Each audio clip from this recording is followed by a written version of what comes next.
नमस्कार दोस्तों, आज स्टडी ऑफिशियल में आपका स्वागत है। दोस्तों, भारतीय जनता पार्टी यानी कि बीजेपी के नेतृत्व वाली तीसरी एनडीए सरकार के शपथ ग्रहण के बाद सोमवार को प्रधानमंत्री नरेंद्र मोदी जी ने 71 मंत्रियों को मंत्रालय आवंटित कर दिए। मोदी सरकार में 30 कैबिनेट मंत्री, 5 स्वतंत्र प्रभार और 36 राज्य मंत्री बनाए गए हैं। सरकार में 3 तरह के मंत्रियों की नियुक्ति की जाती है। इन मंत्री पदों से जुड़ी अलग अलग जिम्मेदारी और अधिकार तय होते हैं। मंत्रिमंडल में दोस्तों 3 प्रकार के मंत्री होते हैं। पहले कैबिनेट मंत्री, दूसरे राज्य मंत्री स्वतंत्र प्रभार यानी कि minister of state independent charge, और राज्य मंत्री यानी कि मिनिस्टर ऑफ स्टेट। अब सवाल उठता है दोस्तों कि इन मंत्री पदों में क्या अंतर होता है और इनकी भूमिकाएं किस तरह की होती है। दोस्तों, केंद्रीय मंत्रिमंडल में कैबिनेट मंत्री सबसे ज्यादा अधिकार संपन्न होता है, यानी कि कैबिनेट मंत्री के पास सबसे ज्यादा अधिकार होते हैं।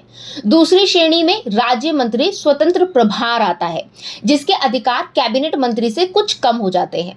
और इसके बाद तीसरी श्रेणी में राज्य मंत्री होते हैं, जिनके अधिकार अन्य मंत्रियों से काफी ज्यादा कम हो जाते हैं। दोस्तों, आपको बता दूं कि पीएम के बाद सबसे अधिक अधिकार संपन्न कैबिनेट मंत्री होता है। केंद्र सरकार में प्रधानमंत्री के बाद मंत्रियों में सबसे ज्यादा ताकतवर कैबिनेट मंत्री होते हैं, जो कि सीधे प्रधानमंत्री को रिपोर्ट करते हैं। कैबिनेट मंत्रियों को एक से अधिक मंत्रालय भी सौंपे जा सकते हैं और उनकी समूची जिम्मेदारी उनके पास होती है। दोस्तों, इन मंत्रियों का मंत्रिमंडल की बैठकों, जिसमें कि सरकार अहम फैसला लेती है, उसमें मौजूद होना अनिवार्य होता है। आमतौर पर काफी अनुभवी सांसदों को कैबिनेट मंत्री पद दिए जाते हैं। अब बात करें दूसरे दर्जे की यानी कि मंत्री विभाग के स्वतंत्र प्रभारी की, तो दोस्तों कैबिनेट मंत्री के बाद राज्य मंत्री स्वतंत्र प्रभार का नंबर आता है। इस श्रेणी में मंत्री भी सीधे प्रधानमंत्री को रिपोर्ट करते हैं और वे उनको दिए गए विभाग के स्वतंत्र प्रभारी होते हैं। मंत्रालय की सारी जिम्मेदारी इस प्रकार के मंत्री की होती है। राज्य मंत्री स्वतंत्र प्रभार कैबिनेट की बैठकों में शामिल नहीं होती, लेकिन जरूरत पड़ने पर वे इन बैठकों में अपनी बात रख सकते हैं। अब बात करें दोस्तों राज्य मंत्री की, तो तीसरी श्रेणी के मंत्री राज्य मंत्री होते हैं। राज्य मंत्री वास्तव में कैबिनेट मंत्री के सहयोगी होते हैं। वो प्रधानमंत्री को नहीं बल्कि कैबिनेट मंत्री को रिपोर्ट करते हैं। आमतौर पर मंत्रालय के आकार के हिसाब से एक कैबिनेट मंत्री के अंदर 1 या 2 राज्य मंत्री नियुक्त किए जाते हैं।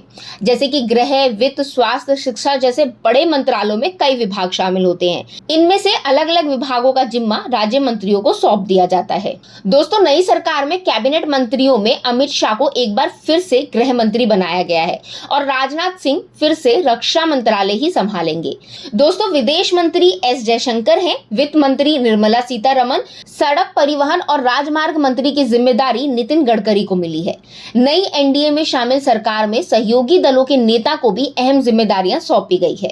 तो दोस्तों, आपको कैसा लगा वीडियो, हमें कमेंट के जरिए जरूर बताइएगा। साथ ही वीडियो को लाइक कीजिए, शेयर कीजिए और चैनल को सब्सक्राइब करना बिल्कुल ना भूलिएगा। Thank you.